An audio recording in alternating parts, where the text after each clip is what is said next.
My sister is here," my 5-year-old son said, pointing to the attic on the second floor the first time we visited my in-laws' house. His words shocked me. It can't be.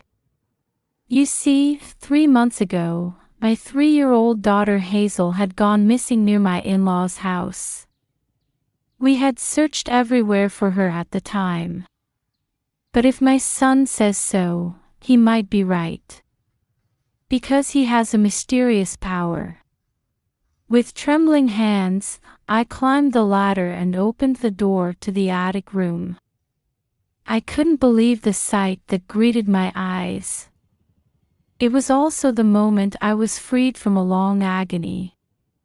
It all started 3 months ago, when Hazel disappeared. We have Noah. Why don't you just forget about Hazel and move on with your life? My husband Tyler said to me, "I think it's better for you, Nadine." I bit my lip, unable to argue.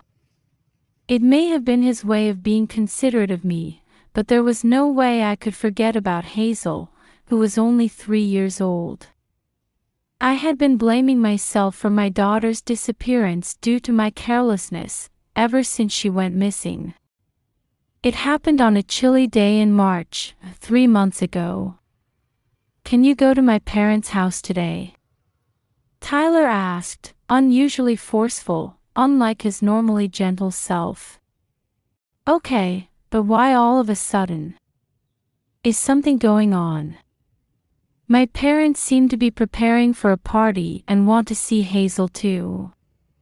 My in-laws lived in the countryside, over 3 hours away by train. Both Tyler and I were busy with work, he at a publishing company and me teaching English conversation, so we rarely had a chance to visit. I don't really want to go.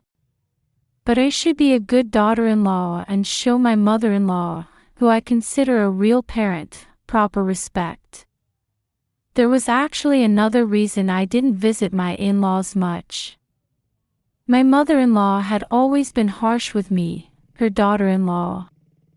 She had disliked me from the beginning of our marriage, but after my father-in-law passed away 2 years ago, her attitude towards me had grown colder each year.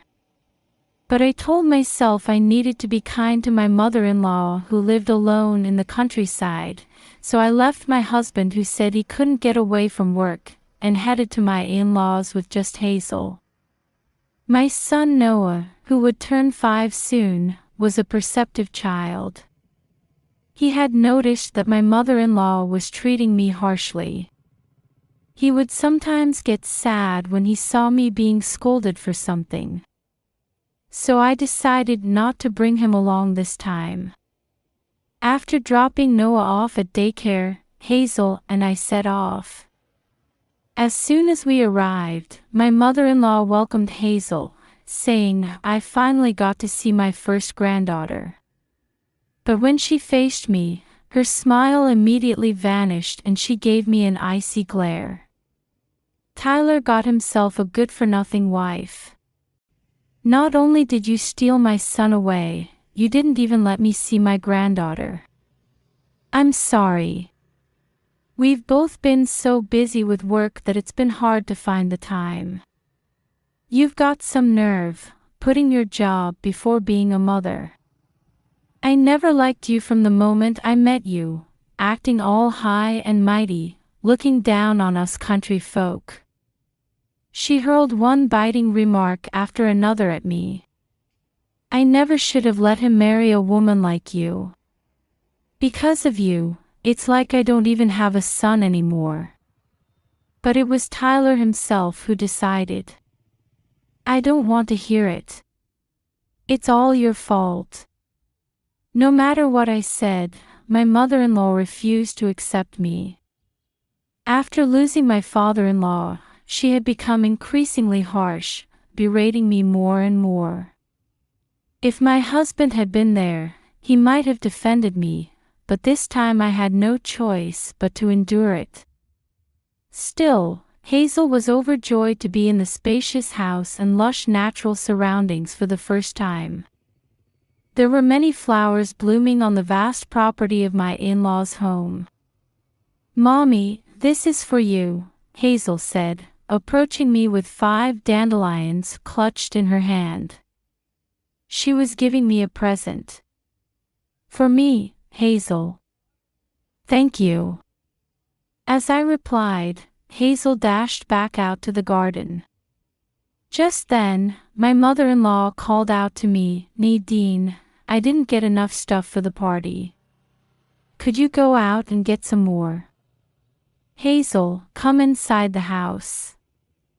Judging it unsafe to leave Hazel playing outside alone, I decided to have my mother-in-law watch her inside. "Could you please watch Hazel?" I know. Hurry up and go." "Hazel, come here." My mother-in-law, still with her back turned to me, embraced Hazel, who had run up to her. I felt a bit uneasy leaving Hazel with her, but I had no one else to rely on, so I went out shopping alone. When I returned home from shopping, I couldn't find Hazel anywhere. "Mother, where's Hazel?" "Huh? I don't know. She said she was going to where her mommy is." "What?" "She didn't come to me." I searched the house and surrounding area in a panic, but Hazel was nowhere to be found. How far could she have walked on her 3-year-old legs? Could she have wandered into those woods? Behind my in-laws' house was a dense forest. I thought perhaps she had gotten lost in there. "Hazel, where are you? Answer me." "It's Mommy." "Hazel." I searched frantically, shouting myself hoarse, but I heard no reply from Hazel. My husband rushed over after I contacted him. "It's not your fault," he consoled me as I grieved in despair. "It's no use searching anymore." Before long, my mother-in-law started saying things like that. "Please report it to the police and ask the locals to help search for her." Not wanting to give up, I earnestly bowed my head and pleaded with my mother-in-law. "No way. It would look bad to get the police involved. And it's the mother's fault for taking her eyes off her child in the first place. I'm sorry. But we have to look for Hazel instead of arguing. She's only 3 years old. Hazel's life is more important than appearances. I'll go ask them." "Well, if you insist, Tyler, I suppose I have no choice." Reluctantly convinced by Tyler's plea, my mother-in-law contacted the locals. I thought that at least Tyler was on my side. "Thank you, honey. I'll contact the police now too." "Nadine, I think it's better if you hold off on that for now." "Why?" "We need to find her as soon as possible. The sergeant here is new to the area and doesn't know his way around. He probably wouldn't be much help. The police might also prioritize searching for a suspect over finding Hazel. Let's have just the locals search for now." I was so distraught over Hazel's disappearance that I decided to follow my husband's way of thinking. However, despite many people coming out to help search, Hazel was not found. "We really need to contact the police." "You're right. I'll go now." An hour later, my husband returned home and said the search area was being expanded deep into the mountains. The possibility of someone taking her was also being investigated. "Please let her be found soon and unharmed." But no matter how much we searched, Hazel wasn't found. For days after she went missing, my husband took me back to our own home. After that, I was so worried about Hazel that I started visiting my in-laws by myself many times to search the mountains and surrounding areas. I thought you said you couldn't come because of work. I guess you just didn't want to come. What a cold-hearted daughter-in-law. I can't stand the sight of you. But my mother-in-law grew hostile and eventually I was no longer able to go near my husband's family home. Looking back, maybe I should have searched without telling my mother-in-law, but I was so distraught I couldn't think clearly. Even in this situation, Tyler was always supportive of me. I've had it. I'm cutting ties for good with my mother who keeps being so cruel to you, Nadine. One day, he suddenly declared this to me. What? Are you sure that's okay? I can't forgive anyone who makes you suffer, even if it's my own parents. And I want you to stop searching for Hazel. I'm worried about your health. Ever since our daughter went missing, I couldn't sleep at night, couldn't keep food down, and before I knew it I had wasted away to skin and bones. Persuaded by my husband, I decided to believe that someone must be taking care of Hazel and the police will find her soon. I started focusing on caring for our son Noah, trying not to think about Hazel as much as possible. I never forgot about my daughter, but it was all I could do. Actually, the day my daughter disappeared from my in-laws, her shoes were left at the front door. She couldn't have gone far. I kept telling myself she would be found soon, and tried to turn my attention to my son as much as possible. Noah was worried about his sister too, but he tried to encourage me. Our son was extremely perceptive. There had been many instances that made me feel he had some kind of uncanny power, beyond just intuition. For example, if I was looking for something without saying anything, Noah would often bring me the very thing I was searching for. One time, he even helped save me. One morning, as I was walking Noah to daycare, he muttered, "Mommy, did you lock up? I have a feeling you forgot to lock the door just now." Since my perceptive son said this, I thought something might happen, so we hurried back home. Sure enough, just as Noah had said, we saw a suspicious man entering through the unlocked front door. I instinctively shouted, "Thief!" loudly. The perpetrator immediately came back out, shoved me aside, and ran away. The perpetrator's fleeing figure was caught on a neighborhood security camera, so the police were able to arrest him. After incidents like this kept happening, I became convinced Noah's power was real. However, when I told my husband about it, he just said it was creepy and didn't believe it. After that, I stopped mentioning it to him. 3 months after Hazel disappeared, Noah suddenly said, "Hazel is calling for me." His words made me pause. I believed in my son's power, so I listened to his story in detail. Noah said he wasn't sure, but Hazel was in trouble and wanted to see Grandma. He pleaded with me to take him there. Hearing my son's story, I became convinced Hazel was still near my in-laws' house. I told Tyler that Noah was saying this, so we should go visit his parents' house one more time. We cut ties with my awful mother. There's no need to go there now. You must be crazy to believe a story like that. He vehemently opposed going to his parents' home, with a grim expression. But something about his reaction felt off to me. A few days later, I decided to visit my in-laws' house with Noah, without telling my husband.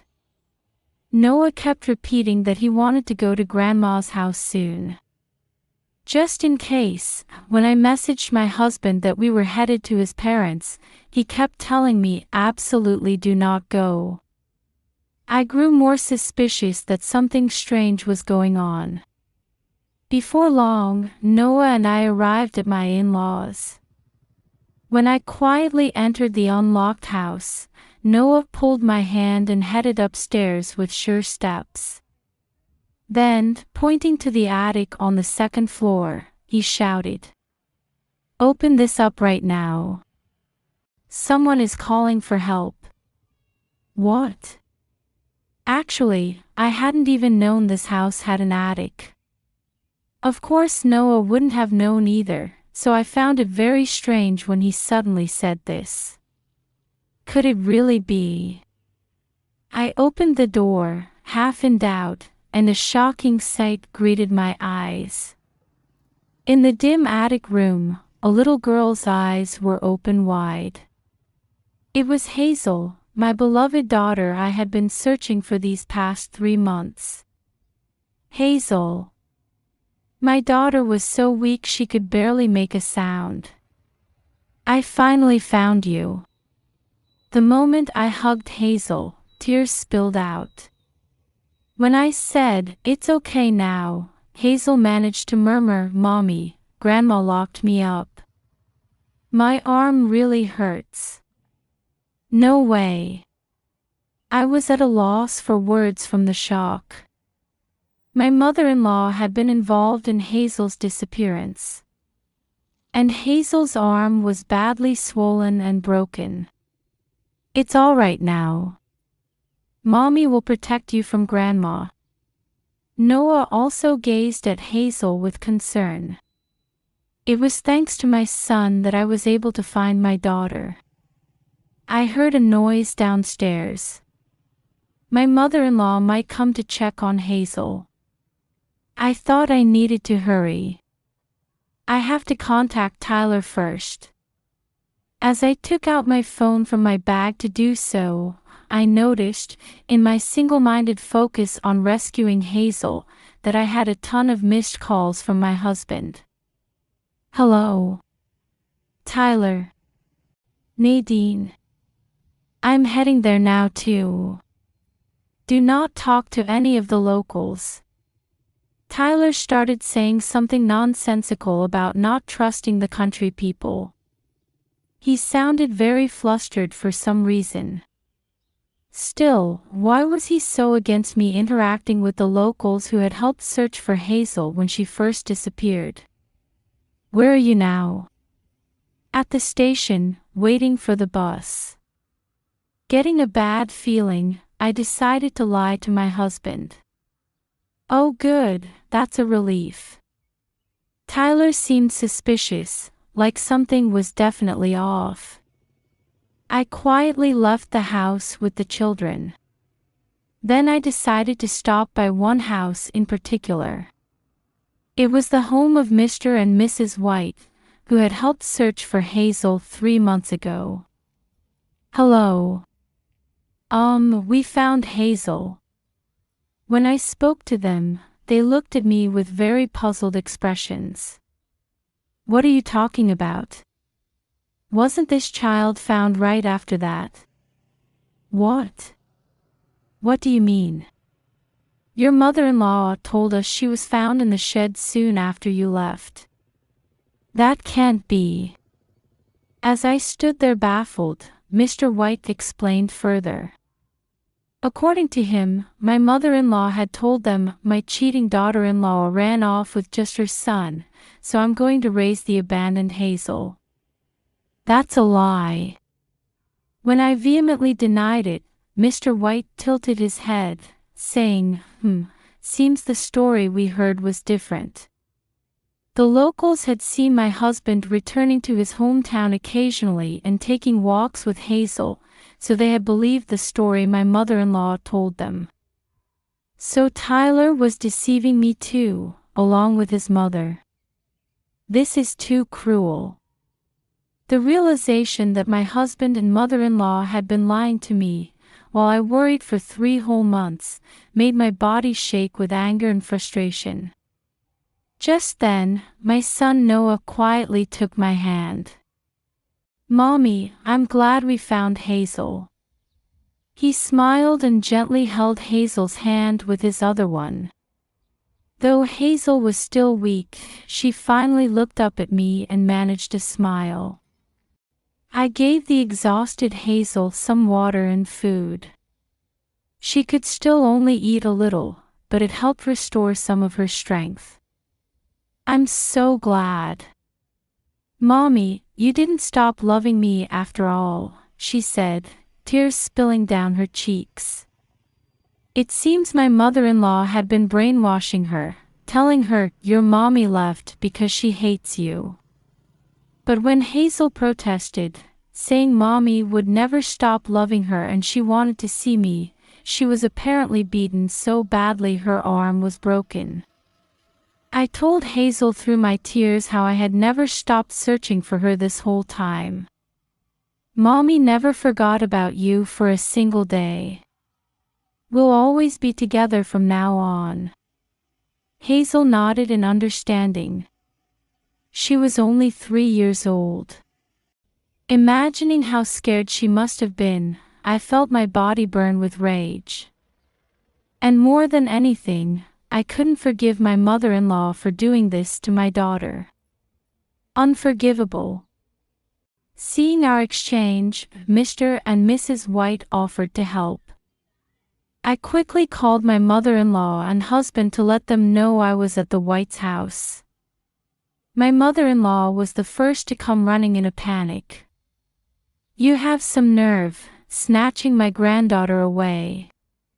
She flew into a rage and tried to attack me, but was held back by Mr. and Mrs. White. "She's my daughter. You lied about her going missing and deceived me. That's not Hazel. She's my daughter's child." My mother-in-law tried to claim Hazel was my sister-in-law's child. "No, she's my sister." "Grandma, why are you lying?" "That's right. The story we heard was different. This is Tyler's child, isn't she?" Confronted by Mr. White, my mother-in-law faltered and avoided eye contact. Then she tried to forcibly take Hazel from me.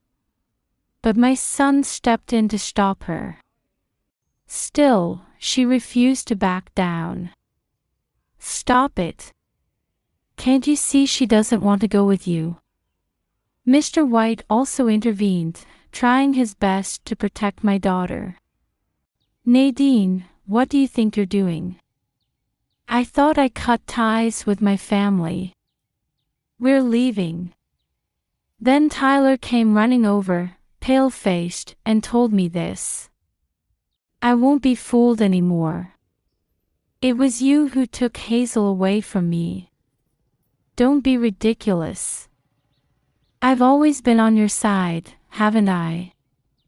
I glared sharply at my husband as he kept trying to deceive me. "I can't trust you anymore. I've decided I'm never letting go of this child again. I don't know any kid like that. Hazel is gone. Give it up." My husband kept denying it, even with our daughter right in front of him. Hearing this, Hazel looked stricken and said, "What's wrong, Daddy? Did you forget who I am? I don't know you." Still, Tyler continued to hurl cruel words at her. "I won't forgive this.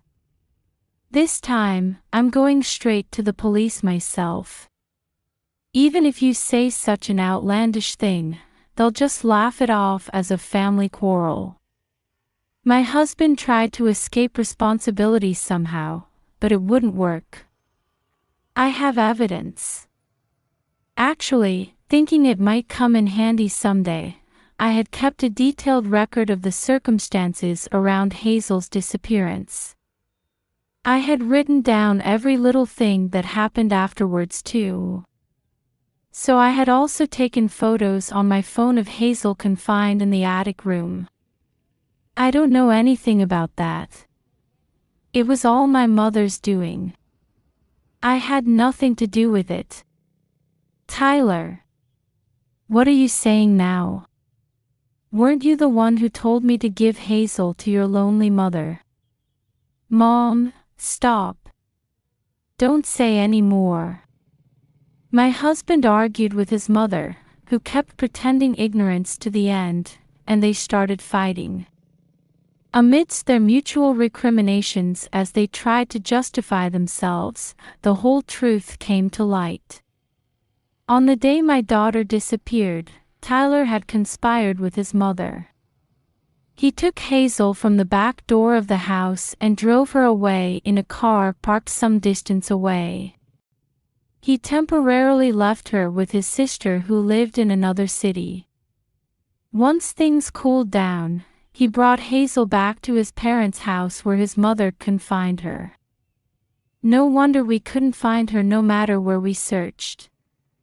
So that's why you pretended to cut ties with your parents and kept me away from here. That's right. But then you went and brought Noah here on your own. None of this would have come out if you hadn't done that. This whole incident was orchestrated by my husband sacrificing our daughter Hazel to ease his mother's loneliness. You're the worst, only thinking of yourself. I had no choice. I had to give her Hazel. My mother was so happy to have a granddaughter. She insisted on being with Hazel no matter what. You would have objected if I told you, right? Of course. I could never give up my own child. That time Tyler appeared to defend me was just an act by him and his mother to keep me from reporting it. They only told the locals they wanted help searching for a child. Of course, my husband never went to the police either. I was completely deceived. I'm sorry. So let's not go to the police. Hazel was alive this whole time, as you can see. That's right. It's your fault for not bringing the grandkids to visit. And we're family, aren't we? How could I possibly forgive this? Hazel was abused to the point of having broken bones. I'll never forgive you. I never want to see your faces again. I felt intense anger towards my unrepentant mother-in-law and husband who had starved my daughter and beaten her badly enough to break bones. I stared them straight in the face and forcefully rejected them. Just then, the sound of police sirens Mr. White had called started approaching. When the officers arrived, I showed them the photos of my daughter confined and her broken arm. My mother-in-law and husband were promptly put in the police car and taken away. Afterwards, my husband and mother-in-law were interrogated and arrested. I divorced Tyler and filed for alimony and child support for both kids. I also filed a claim against my mother-in-law. Fearing a harsher sentence, she sold off her land and assets to pay me a lump sum. My ex-husband was fired from his company after being found guilty. I heard he's working multiple part-time jobs now to make the payments. Incidentally, my ex-mother-in-law and ex-husband still live in the same area, but the community shuns them now. Well, that's only natural after they deceived everyone. I'm living peacefully with my 2 children now, without my ex-husband knowing where we are. Hazel's arm and emotional scars have healed. Her big brother Noah takes good care of her. I'm truly happy now.